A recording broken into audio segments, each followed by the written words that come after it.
There we go. Welcome. Thank you for joining us once again for the Deer Talk Now podcast. I am Dan Schmidt. We really appreciate your support. We'd appreciate it even more if you would just easily like and subscribe wherever you're listening this to. It really helps us get those to you every week, every Thursday, Deer Talk Now.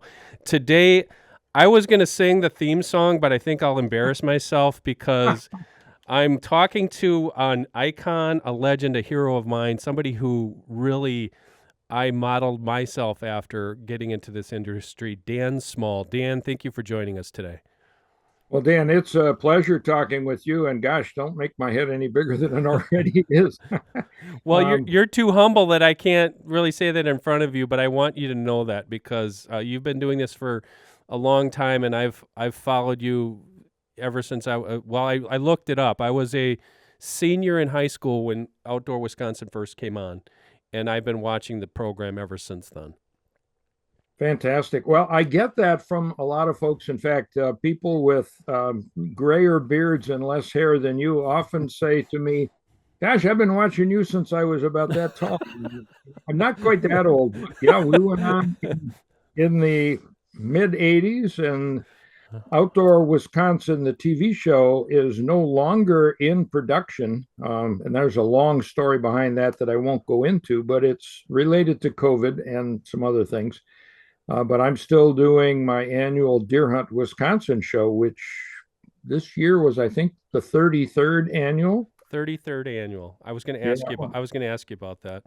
Yeah, I think 33rd, 32nd or 3rd. When did you stop doing the regular programs? Like 2 years ago? Yeah. Yeah. But the archived shows are available online. If you go to milwaukeepbs.org, you have to become a member, which involves paying, I think it's an annual fee, a minimal fee of like maybe 30, $35 or something like that. But then you can access all the old shows if you are so inclined. You know, some people do. And that's a great thing to do. So I'm going to tell everybody, we're national. If you're down in Georgia or Alabama and you say, who is this guy that I'm talking to? If you live in South Dakota, it was Tony Dean. If you live in Minnesota, it was Babe Winkleman. If you live in Michigan, it was Fred Trost. Pennsylvania was Don Jacobs. And in Wisconsin, it was Dan Small. That's the way I look at it. It's your presence over the past 40 years has been so ingrained in my life because I've been a lifelong Wisconsinite. But I know that it has transcended that in the fact that now you do your podcast. People have been exposed to your views. And one thing that I want to get to, because you've done that Deer Hunt Wisconsin, this was what I was going to lead off with. So this would have been, I believe, it was either 85 or 86, somewhere in there. And my dad and brothers, they always hunted up in Price County, up by Catawba, Ladysmith. You know where those places are. And I couldn't go that one fall. And I wanted to go by myself.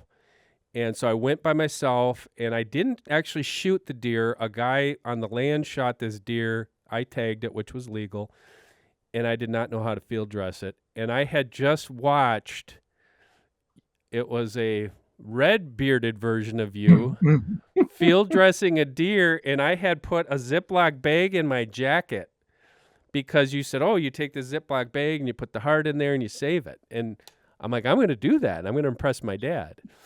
Well, now this is where the story turns kind of odd, is flash forward from November, gun season, to the next November.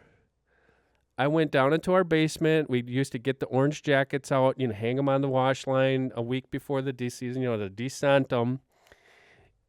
And I felt something in there. Oh, no. And it was liquid form. Oh. And it had not leaked out and had not permeated that bag, but that deer heart was still in that orange jacket. Oh, my gosh. Yes. And my mom just about lost it. She said, that jacket is not coming back in the house, but it didn't smell. But that's how I learned. That's what I learned is like, and I remember my dad coming home, and it was one of my crowning moments as a deer hunter. He got home and the deer was still hanging from our wash line pole. And he said, boy, you did a really good job on field dressing that deer. How'd you learn how to do that? And I said, well, this guy on TV, he showed you how to do it. And So that's my story. That was my story about that had to be about 85 or 86, somewhere back in there. That is a great story, Dan. I have heard similar stories. You know, we produced a series of videos that we called Field to Feast, Yep. and it was a combination of a hunt and then field dressing and then cooking with two or three or more recipes. The first one was the deer show, the venison. And then we did upland birds. I think we did ruffed grouse, pheasant. We did waterfowl and small game, rabbit and squirrel. And the deer, I'll tell you the backstory on the deer the deer video. We had everything that we needed except we needed a deer for me to field dress. And I was coming home. I lived in Cedarburg or just between Cedarburg and Grafton at the time. And I was coming home one night and I see tail lights up ahead on 43, and I pull over behind them because I started seeing car parts. I thought, oh, somebody had an accident or hit a deer. And sure enough, there was this buck lying on the road, and then a woman very rattled and in a police car. And short story to wrap that up is she didn't want the deer, and I said I'll take it. And back then you had to get it tagged, so the officer tagged it for me. I took it home, and that's the deer we field dressed. That's the deer you used? Hey, I called the TV station. I said, hey, I got a deer. And they came out, and the antlers, one antler was loose, and so we taped it back on. And so when I'm holding, we did not show that in the video. We kind of avoided the head, but when I'm holding that deer for the picture, and it wasn't a very big deer, but it was a modest fork buck, a 6-pointer maybe. I'm holding one antler in place so that it doesn't wobble like that. So, and Don Johnson, whom you may remember, the outdoor writer for the Legend. Sentinel, he told me one time, he said, how did you field dress that deer? And I didn't put the gloves on that we all wear now.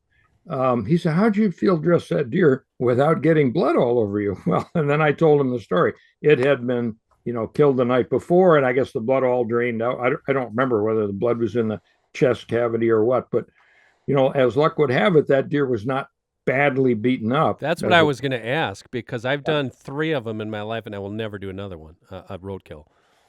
Well, I've done 3 this year, and they were all good. Really? Oh yeah, you got to you take your chances because you can't tell how badly beaten up it is, until you get the hide off. But I hit one in the rump, and a friend hit one in the head, and I can't remember where the third one came from. Oh, we picked it up. We went up north for the 4-day antlerless season back in November or in December, and I went up a day early, and the fellow who works with us here on the farm came up the next day, and he took a different route, and he was coming east on Highway 2 there between Ino and Benoit, if you know where that is. Yep. Mm-hmm. Yeah, I bet you do. And when he got to our spot where we hunt on the land my son manages now, he said, I passed a fresh roadkill. And John, my son, said, why don't you go get it? It's a free deer. Well, we went and got it and dressed it later that night. It was still warm, believe it or not. Wow. Yeah. And I hung it for a while. We dressed it out. I hung it for a while, cut it up, and that is some of the tastiest venison I've had in a long time. So don't you take your chances when you open a deer that was roadkill, but don't think they're all going to be bad, because there's a tip that he just taught me after all these years, because I've done 3 of them, and I will tell you, the nastiest things, it was like a bomb was detonated on the inside, and there was nothing that was salvageable. And we could tell you those stories. It'd be too gross to repeat here, but that's a good tip. I never really even thought of that. I never thought like, well, the first one I thought was like, oh, this thing was hitting the head. It looks fine. And oh gosh, no, it was horrible, terrible. But there's some advice for you. Don't dismiss it. Oh, like you said, it's a gamble, but maybe you might be able to at least get a backstrap or something out of it. Yeah, exactly. And the law in Wisconsin requires you to take the whole deer. You can't gut it on the side of the road, Right. which we used to do. Right. Uh, and my rule is if I open it up and the gut's not busted, that's a good sign.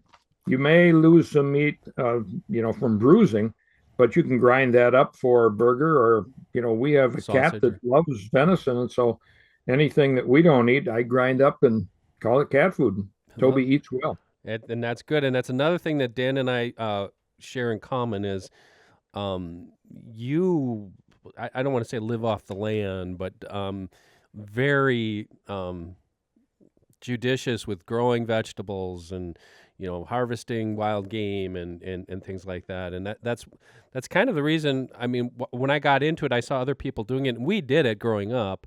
But tell the listeners about that. Like, I know you've done it your whole life, and I know that's it's part of your lifestyle.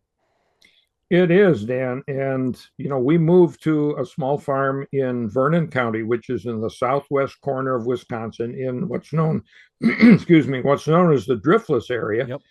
which is where the glaciers didn't get to back in, 10,000 years ago. And that's southwest Wisconsin, southeast Minnesota, northwest Illinois, northeast Iowa, right in that corner. You know that, Yep. but other viewers and listeners might not. And it's only, gosh, we got 10 acres here, but half of it is hilly and can't do much with it. We've got sheep on pasture. We've got dairy goats in the barn, and we've got 75 chickens that run wherever they want to go. And in fact, Ozzy, the fellow who found the roadkill, is butchering a rooster right now for tonight. We try to cull the young birds, the young roosters, and then keep the hens for egg laying. And 75 is really too many. We can handle about 50, but they just keep making babies, and we we can only eat so many. 75 chickens. You must be rolling in money now with egg prices. Oh, well, I've got. I'm they, down to 3, so I'm only getting a couple eggs. But well, 70. they shut down production in the winter. The young birds are Right. starting to lay now, and the older birds molted in the fall, and they must be starting to come back online because we're getting dozen and a half eggs a day now, and in a good part of the season we're getting 3 or 4 dozen a day. And yeah, Right. we do sell them to friends who tell us, your eggs are better than what we buy in the store at the co-op because our birds are literally free range. I mean, Right. they have a coop where they go in at night, but then they go out and eat bugs and eat everything else they find. And they're basically feral, is what they are, with a home roost to come back to every night. Yeah. So That's that, I mean, we do livestock, yeah, but then my wife grows squash, and she has been breeding squash, winter squash, for probably 20 years. She hand pollinates, and she's trying to develop strains of squash that will keep over the winter and into the next year, and sweet tasting and long storing. And her goal at one point was to get naked seed squash. That is a squash seed that doesn't have an outer shell. Apparently, there's a variety that does that, but she wanted to combine all those. Well, she's got the first two parts down pretty good, but haven't come up with the naked seed thing yet. But we eat squash 2 or 3 times a day. We've got the winter squash stored in just about every room in the house, and we eat it as it starts to go bad. If you get a soft spot on one, you go, oh, okay, we're gonna have to cut that off and eat that one tonight. Um, we've got a root cellar where we store carrots. We grew okra, not as well this past year, but in some years we do well with the okra. We've got a hoop house that is kind of a separate greenhouse. It's a plastic top on a large hoop frame that sits on that's anchored in the ground so it won't blow away in high winds. And we grow beans and peas and okra and carrots and chard and kale and things like that in there. And then come fall and winter, I hang deer in there, and we process them inside that shelter. It's not heated, but it's it's a lot It's better than more being outside. comfortable than doing it outside, which I used to do. I just don't have the room. I have a garage, but it's full of junk, Yeah, and that's everybody's, I think. yeah. So So Dan, that's kind of what we do. Yeah. that's which is awesome, and I think it's something that everybody, even as a deer hunter, you evolve into doing other things, and that's what I found with myself. But we're going to talk. Let's talk about deer because you have a unique perspective, especially on this state, and I think, like I said, that will give people an idea of where we've come from as a community. Um, I know that you were in northern Wisconsin for about 25 years as a professor, and you've seen that, and especially your work with the TV show, but you've seen this region's deer population go from next to nothing to boom to a little bit of a bust. Where are we now? But what I want to ask before that is, what was deer hunting like when, and I know you're a transplant, but what was it like in the Northwoods, say 40 years ago when you first were getting into this? That's a good question. The land that we now hunt, I've owned parts of it and we've added to it. My son is managing 120 acres up there now.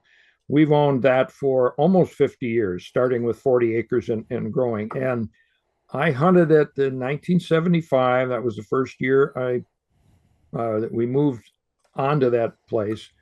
And opening day, we had a foot and a half of snow, which is rare, but it happens. And a little spike walked under my tree, and I said, hello, goodbye, and, put him down. And that was the only deer hunting I did that year. A couple of years before that, before I moved to the farm, I hunted the national forest, Chequamegon National Forest, and I killed one deer bow hunting. And that was in the early 70s, 72, I think.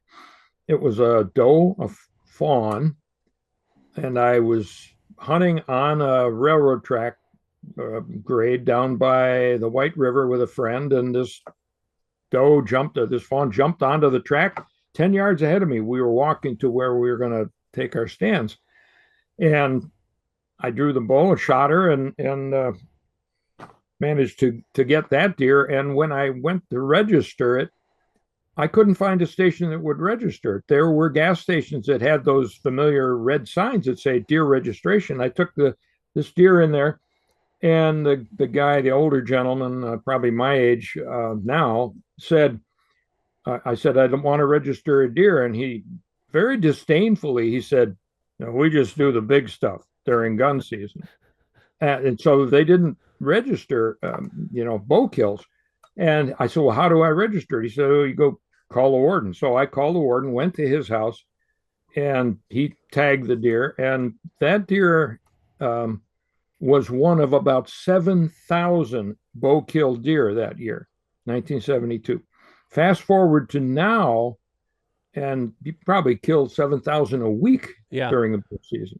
almost 100,000 statewide. Yeah, Yeah, during the bow season and gun season now, 200,000 and change.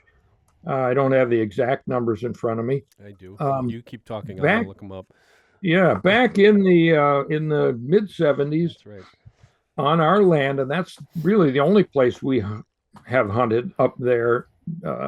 Once we acquired that land, we always saw deer. We never saw a lot of deer, but we pretty much see the same number of deer every year. Only a few during the gun season. My son is bow hunting, and he sees more during that time because they travel around a lot, especially during the rut. I think in that same year, 75, I bow hunted that land. Did not kill a deer, but I saw 5 different bucks in the span of 2 weeks, and I went, "Oh, this is interesting." They're deer around here. Um, then, gosh,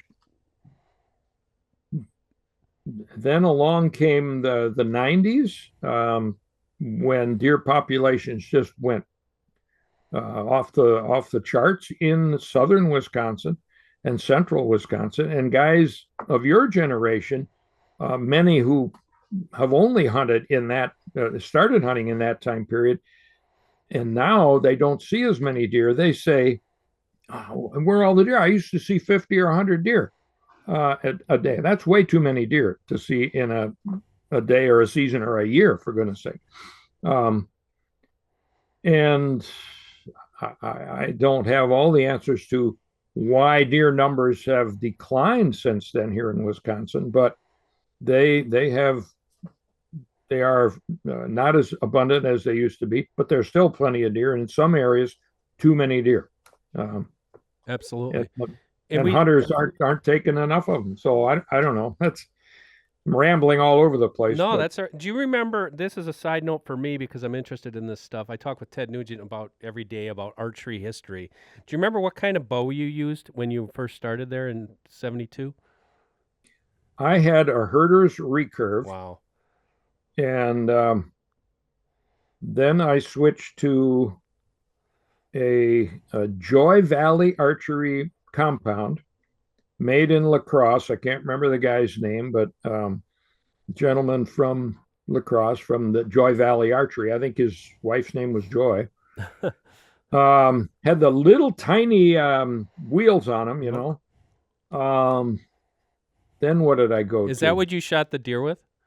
The one on the railroad tracks? No, that was a Well, recurve. you shot it with a recurve. Oh yeah, it was a herder's recurve. Wow. And there were no sights in those Nope. days. Just What I instinctive. did, I have finger tabs, you know, and I used to hunt rabbits when I was a kid. Never killed many. I might have hit one, you know, in all those days. But I was an instinct shooter, and at 10 yards, I'm sorry, you can hit a deer, you know, because your target is like that. And at 10 yards, I hope you can hit that with no sights on the bow. And then when I started to get serious about bow hunting, I took a strip of foam and I taped it to the bow, and I took hat pins and I stuck them in the foam, and I still had no peep or no nothing on the string, but I anchored in the same place all the time, and I would put that pin. You know, I had a 10 yard, a 20, and a 30 yard pin. I don't think I ever shot a deer at 30 yards back then, but I shot a couple deer that way, and then to the Joy Valley Archery bow, and then Darton. Darton. That was my first bow. The Yeah. first one that I bought was a Darton. Yeah. Okay. And I got that from Trig Asen, who was with Darton at the time. And then he went to another company, and I think he set me up with Forge Archery, Sure. Steve Pagel. Yep. And I still have a Forge, and I have a Forge, and I had a Matthews switchback. Yep. I actually liked the Forge better than the Matthews. And my son asked me about 10 years ago, he said, "Have you got a bow lying around you don't use?" And I said, "Yeah, I got this Matthews switchback." And that's what he's shooting. That's what he's shooting. That's what he's shooting. I mean, you know, and when he takes it to shops to get new arrows, or he takes it to a range, sometimes people there will say, "Boy, you know, I wish I had kept my switchback," or I know a lot of people who wish they had that bow. You know, he's killed several deer with it in the last few years. That's amazing because we always look back on that. My first one was I bought it at Falls Archery in Menominee Falls. I believe it was 1986. And just a quick story there. The guy who sold me that bow, I just saw him at the archery trade show here last week. Billy Goodrow. He was a pro tech there, and it was a Darton Trailmaster. And I thought, man, this is like the ticket. You know, I mean, like it was a compound bow. I think it was like 50% lead. I still got it. But that was pretty cool. Another interesting thing. Okay, so you were one of the pioneers shooting with a recurve. Not too many guys did that. I mean, it was even in the 70s, compound bows were starting to get in there and get more popular. But you hunted the big woods. What kind of changes have you seen, topographically? Is there as much logging up there as there used to be? Because I know that was a big catalyst for not only deer, but for grouse and snowshoe hares. And we talked about this last week, and I haven't seen a snowshoe hare in probably 30 years. Has that changed deer hunting up there as far as how the land is being managed? Well, if you're talking public land, and you are, as far as forest, large Right. scale forest management is concerned, I've really not had my finger on the pulse of what's going on up there for years. But I can tell you on our private land, it has not been logged. It was selectively logged 50 years ago, and that is taking out some big um, oak. I'm looking at diameter of stump, oak and maple, and the aspen in that area just regenerated like crazy. And it was great grouse cover. It was good snowshoe hare habitat. I shot 20 or 30 snowshoes a year back then. Haven't seen one now in decades. That land has changed. Our woods are more mature now, and we are looking at ways to hold deer because we know they come through there. We see them, but um, we don't have as we don't have the heavy brush bedding areas that we used to have, and that's something my son is working on. So, yeah, I don't know how to answer that, Dan. Sure. Really, in a global sense, as far as the North Woods are concerned. Yeah. What about predation? You're looking at larger population of black bears. We have wolves now, coyotes. What have you seen over the years in regards to that, and maybe deer? Because I know a lot of guys up there. I hunted the Schwamigan for over 20 years, and we stopped hunting basically because the baiting got so bad, and we were starting to run into people and like this isn't fun anymore. We're driving up from Richfield, and it's like this is too long of a drive. But I know now today guys are complaining, yeah, the wolves are killing them all. Well, I know that's not the case. I do know the wolf situation. What are your thoughts on? I would say predators up there, especially I would say wolves and black bears. We see all three, all four. If you go to bobcats, we see an occasional coyote, rare but occasional wolf. Black bear now and then shows up on the trail cam, and my son's got cutty length trail cameras throughout the property. I think he's got like a dozen, and they're all linked with to a hub that sends it to his phone, and he'll send me photos of, oh, there's Gandalf. He has somebody got Gandalf this year, but he was watching this deer for a couple of years, and so he picks up those predators on the trail camera, the four that I mentioned. I don't know that they're any more abundant. And our property is just outside of Washburn, so it's within 2 miles of Lake Superior. And these are city deer that we see. That they go down into town, into the parks in the winter this time of year. Um, and still, a wolf occasionally will cross the property, so we know that they're there. I don't hunt out in the barrens anymore, out in the forest. I have friends who do. A friend of mine, and you ought to get Todd Chingo on the show sometime. I don't know if you know him, but I don't know, Todd. yeah, Todd is the manager of the American in Ashland, Mm-hmm. and I can put you in touch with him. He hunts the Chequamegon, and he has a bunch of friends who come up for the antlerless hunt, and they kill deer every year. But I believe they are baiting when they do that. During the regular season, I don't think he is, but he has, he has a lot more experience and time in the woods in that area than I do, and he's about your age, I'd say. So he's been around Sure. and he's seen the changes. Man.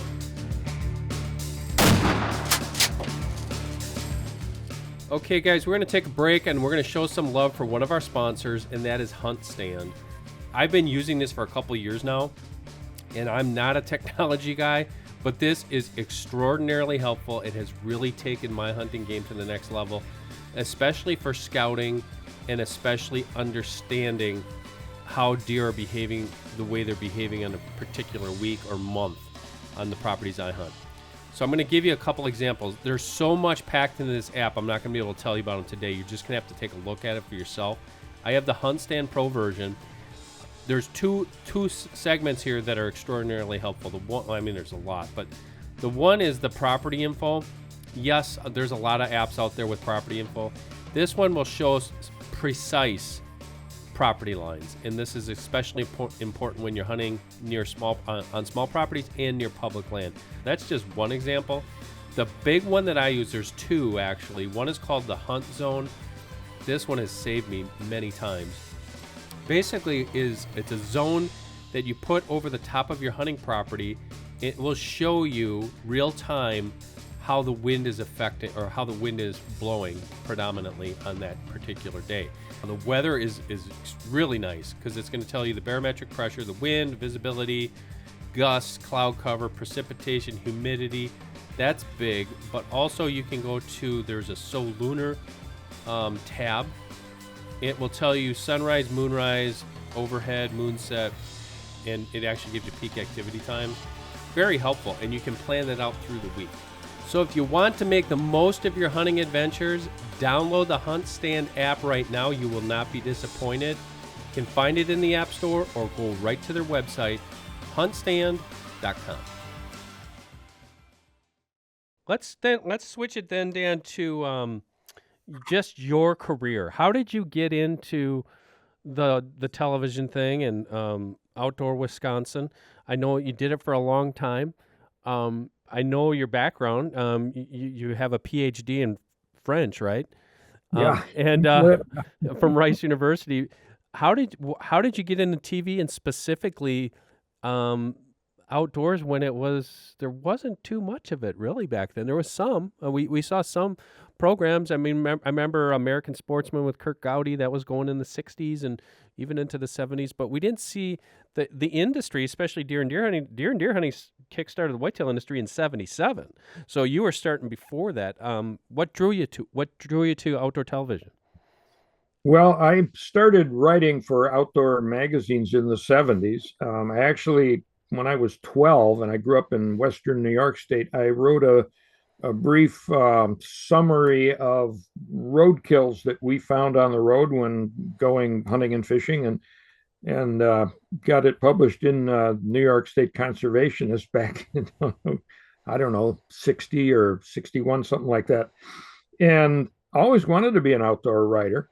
I read the big three magazines, which you know what Yep. they are, but people today may not. It's Field and Stream, Outdoor, Life, and Sports Afield.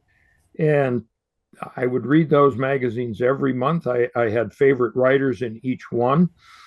And I wanted to do that kind of writing. And I shot a deer that was a natural story. I'd missed this buck in the morning and then went back in the afternoon and actually killed the same deer, and realized after the fact, as I was skinning the deer, that I had hit him in the morning because I'd hit him just above the spine. There was and I was shooting a 12 gauge shotgun. There was a slug hole that when you get the skin opened up, there were two slug holes right there on either side of the spine, just above the backbone. If I had been a couple inches lower, I'd have killed that deer with the first shot and never got a story out of it. Anyway, I wrote this story, Wow. sent it to Outdoor Life magazine, and they bought it. And I couldn't believe it. I thought, well, that's cool. And they paid me $300 back then, which was a lot of money. And it's still good money for some magazines. I don't think I'm paying that today. No, I'm just kidding. Yeah, well, and I wrote for Game and Fish for years. Yep. I started with them in the 80s, and I'm not writing for them now. And I think they're still paying, $150 or $200 per story. Anyway, so I wanted to do this, and then I had the opportunity to move to Wisconsin to teach at Northland College up on Lake Superior, and there's a long story behind that I'll shorten. They had sent me information about the school. I visited. I wasn't terribly impressed.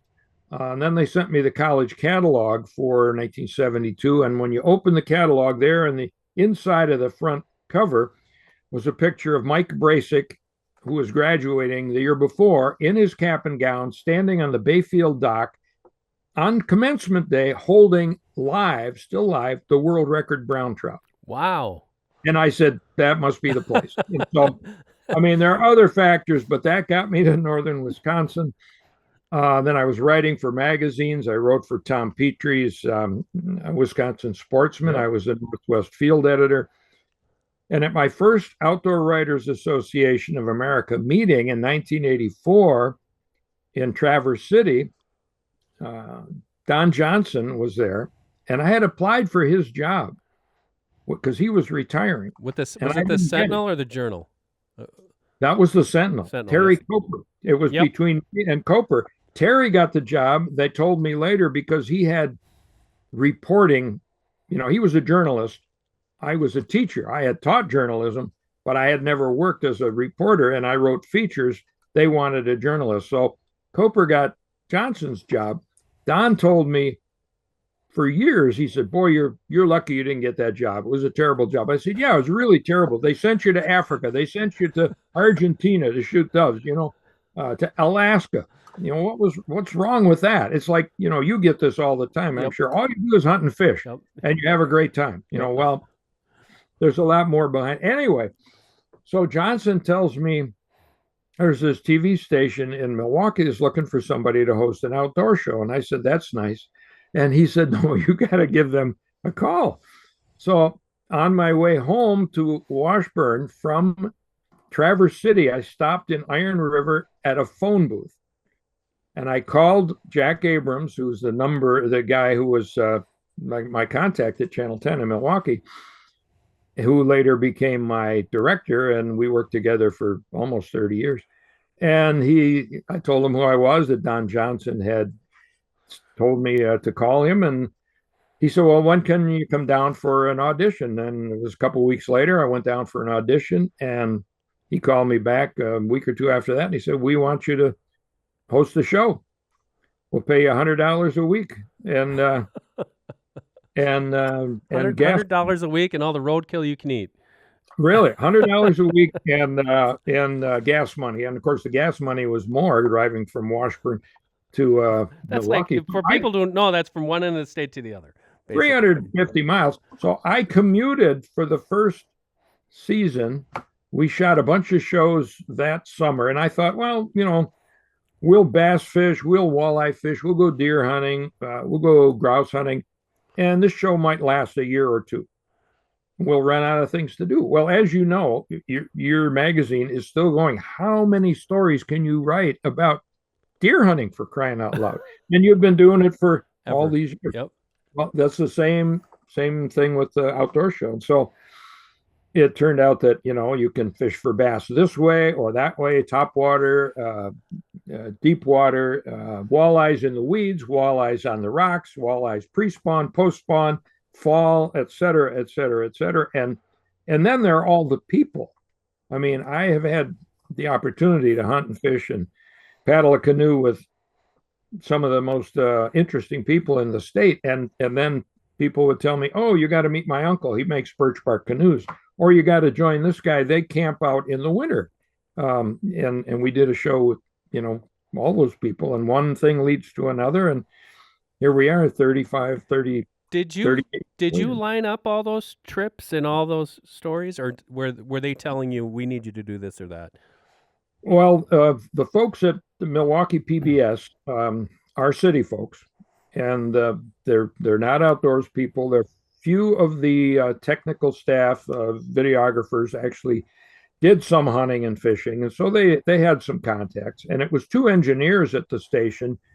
One is deceased now, the other is retired, but they watched Fred Trost's show. Yep. Michigan Out of Doors. And then, well, actually, it was Morton F., and then Fred Trost, and then Bob Garner. But they said, "We can do a show like this." And so they're the ones who came up with the idea. Ken Kobolars and Mike Balin, and they planted the seed in the mind of Jack Abrams, my director, and they did a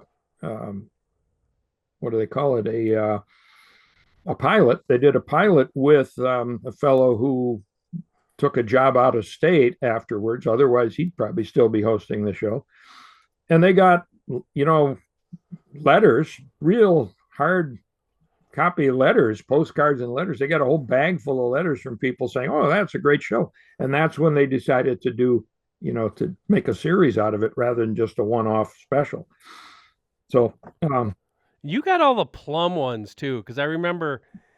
Test my memory here, because it would be like, Dan would come out and he'd say, welcome to Outdoor Wisconsin.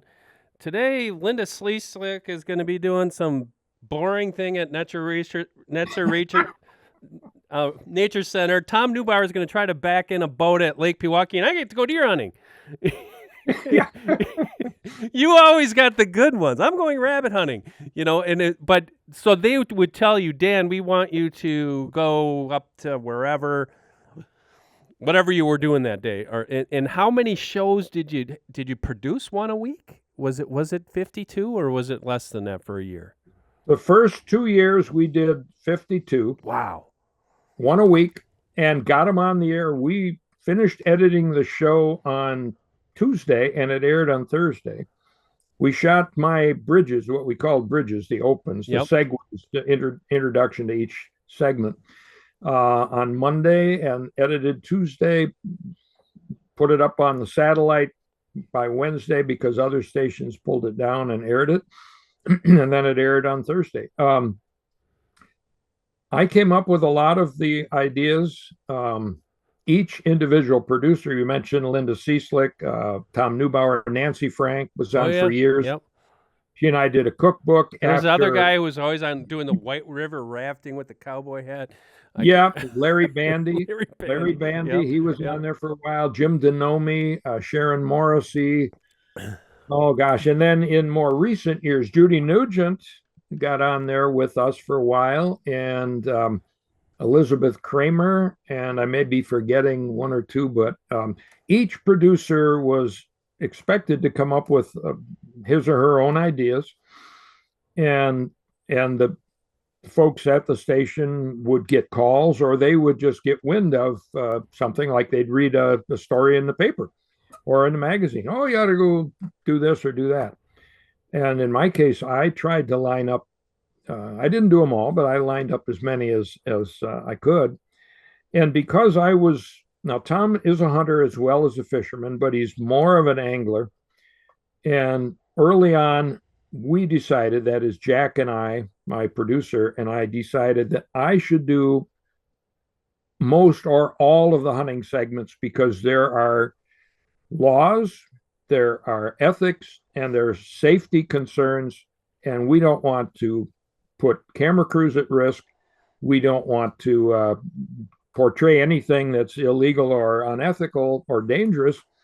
And so I won't say that I was 100%, 100% legal, yes, 100% safe and ethical. Once in a while we'd get a letter or an email or a call from somebody. Like I walked up a ladder stand carrying a bow one time. Okay. Yeah. Yeah, Stuff I like mean, that. we all did that back in the day. Right. When I started deer hunting, I shot my first deer out of a tree in New York in the 60s. There were no tree stands. Yeah, I right. climbed the tree and wedged myself in, and I fell climbing down. And now look at safety. We have lifelines, we have safety harnesses, we have ladder stands that are secured to the tree. And still people fall because there are more hunters and more people are hunting out of trees. I think there are a lot more accidents from tree stand falls than gunshot wounds I think in most states now. Absolutely. Okay, I want to wrap. We could talk for hours. I could talk for hours with you. But Yeah. what happened then? Because I know that's how it started, and then it became a juggernaut. You're the face of that show. I mean, you get 10 years into that thing, you go to the Milwaukee Sentinel Sports Show, and there's Dan Small. How did that feel? How did you deal with that rise to? I mean, if you're in Wisconsin, you recognize your voice, you recognize your face. You're, like I said, you were the face of Outdoor Wisconsin. How did you handle that, and how did it go for the next 3 decades? It was unusual. It was strange. It was new to me because, I mean, you may think that I'm an outgoing guy, but I'm pretty private. Even though I was a college teacher and I was comfortable in front of groups talking to people, um, when you when the job is done, I like to go home and kick back and maybe hunt rabbits or deer on my own and not have a camera crew around. And when I'm going someplace, my wife still says once in a while, "Well, go be Dan Small. Go turn that personality on." It was it still is remarkable to me that people know me, know the show, recognize my voice, recognize the theme song and the logo and the other producers after all these years. It's very gratifying. It's one year, not too long ago, I was at the sports show and we were setting up, and I still do this now, but I don't know how many more years I'm going to do it. And this was 10 years ago at least, that I was setting up the show with my good friend Brad Karstad, he became my roadie for a number of years. He had a jet powered canoe that his dad designed that he put back into production. And so he would come to the show, he and we would set up his canoe and my booth, and people would buy tickets. We'd raffle off a canoe and he'd sell a few and that kind of thing. And we were setting up the booth one day, and I said to Brad, "Man, I don't know how many more years I want to do this." And a lady comes up to the booth and she says, "My brother's dog knows you." And I said, "Okay, what's the story?" She said, "When your theme song comes on, this black lab that is not a hunter, okay, it's a house dog, runs from the kitchen into the living room, sits down and watches TV. And if you're pheasant hunting and somebody shoots a bird, the dog runs around and barks because he wants to retrieve." And when she left, I turned to Brad and I said, "I mean, how many more stories are there like this that we don't hear?" And one other one I'll share with you. That is awesome. At another show, a guy comes up to me and he's got a 9 or 10-year-old kid with him and a couple others, and it's like he's herding cats. Okay, and you know what the sports show is like. Oh, yeah. You've been here for years. And he says, "I don't have a lot of time, but I want to thank you." And I knew what was coming, but I said, "What for?" And he said, "My dad didn't hunt. My grandfather didn't hunt. But watching your show got me started hunting and fishing. And I am trying to pass that tradition on to my son and his friends. And, that's what I'm thanking you for." And I choke up every time I tell this story. And I turned to Brad and I said, "That's why we do this." And that's why I'm still doing it, Dan. 100%. And I'm sure you get the same kind of thing, I do, but and I said with all sincerity, watching you, like I said, you're one of my, that's what I want to do. I want to do something like that. Yeah. And it is very humbling. It is very humbling. Not it's. I don't think it's. And as you explained, it's not an ego thing. It's like what I'm doing is making a difference. Yeah. People are maybe enjoying the outdoors more. Maybe they're going hunting, and I think I derive great satisfaction from that as well. Absolutely. And yeah, I think making a difference and trying to pass on our traditions to the next generation, that's the biggest legacy we can leave. And I think it's critical now because my generation, I'm pushing 80 years old. Okay. Guys I know my age are either dead or they've stopped hunting and fishing because they can't do it anymore. I can still get around. I went rabbit hunting on Sunday with Ozzy, and he got a rabbit, and I didn't. Sweet. I didn't get a shot. But Actually, I saw your photos on Facebook. You cut that. Yeah, Up. You cut that up very nicely, by the way. Yeah, well, that was a different rabbit from. Okay. That wasn't shot up very much. No, and actually his wasn't shot up either. He was using my 870 20 gauge with 7.5 shot and an open choke. And he put enough pellets into it to kill the rabbit and didn't break a bone on it, which is cool. But anyway, where am I going with this? He just got into hunting, and he's been deer hunting, turkey hunting, and now rabbit hunting with me. And he takes all the learn to hunt classes that he can. And I think as my generation ages out, and you guys, your generation is really carrying the ball now, you've got to keep doing what we've been doing, and that is telling people, showing people, writing about hunting and fishing and conservation and the ethical, safe, and responsible way of doing these sports and why it's so important. Hunters pay for conservation. You know that. Yep. And so, I mean, that's the message. I'm preaching to the choir here, but I think we all need to go uh, take young people and new hunters out and try to introduce them to the sports and show them that it's a lot more than just bagging a big buck and putting one on the wall and bragging about it and posting your pictures on Facebook. There's so much more to the tradition, and we, like you said, we could go on. I could talk for hours about people of your generation and younger don't know how to hunt deer because they go from the truck to the box blind That's right. and back to the truck. That's, that's right, 100%. Well, Dan, very inspirational. Thank you so much. It has been such an honor to talk to you here for almost an hour. And I would love to do it again sometime. Let's do it. Yeah. Sounds Meanwhile, good. carry on. You're doing a great job. I appreciate your efforts, and I hope hope you continue doing this for a long time. I'm going to do it as long as I can. There you go. All right. Thank you, Dan. For Dan Small, this has been a great episode of Deer Talk Now. Again, like, subscribe wherever you're listening to this or watching this. And if you want to find out where you can listen to them all or watch them all, just go to our website, deeranddeerhunting.com, and click on the Deer Talk Now link. Again, we'll catch you next week for another episode of Deer Talk Now. This episode is brought to you by Drop Tine Spirits and their premium 12-point bourbon whiskey. The story of Drop Tine's finest bourbon starts with being double barrel aged. What this means is they first age the bourbon in new charred oak barrels in America's heartland, then send it to California to be finished in the salt air of the Pacific in the finest brandy barrels. Finishing their bourbon in brandy barrels was the choice of many trials to find flavors as unique as the Drop Tine deer. They wanted a bourbon that is not only warm to the palate, but it would sip smoothly and leave notes of fruit behind.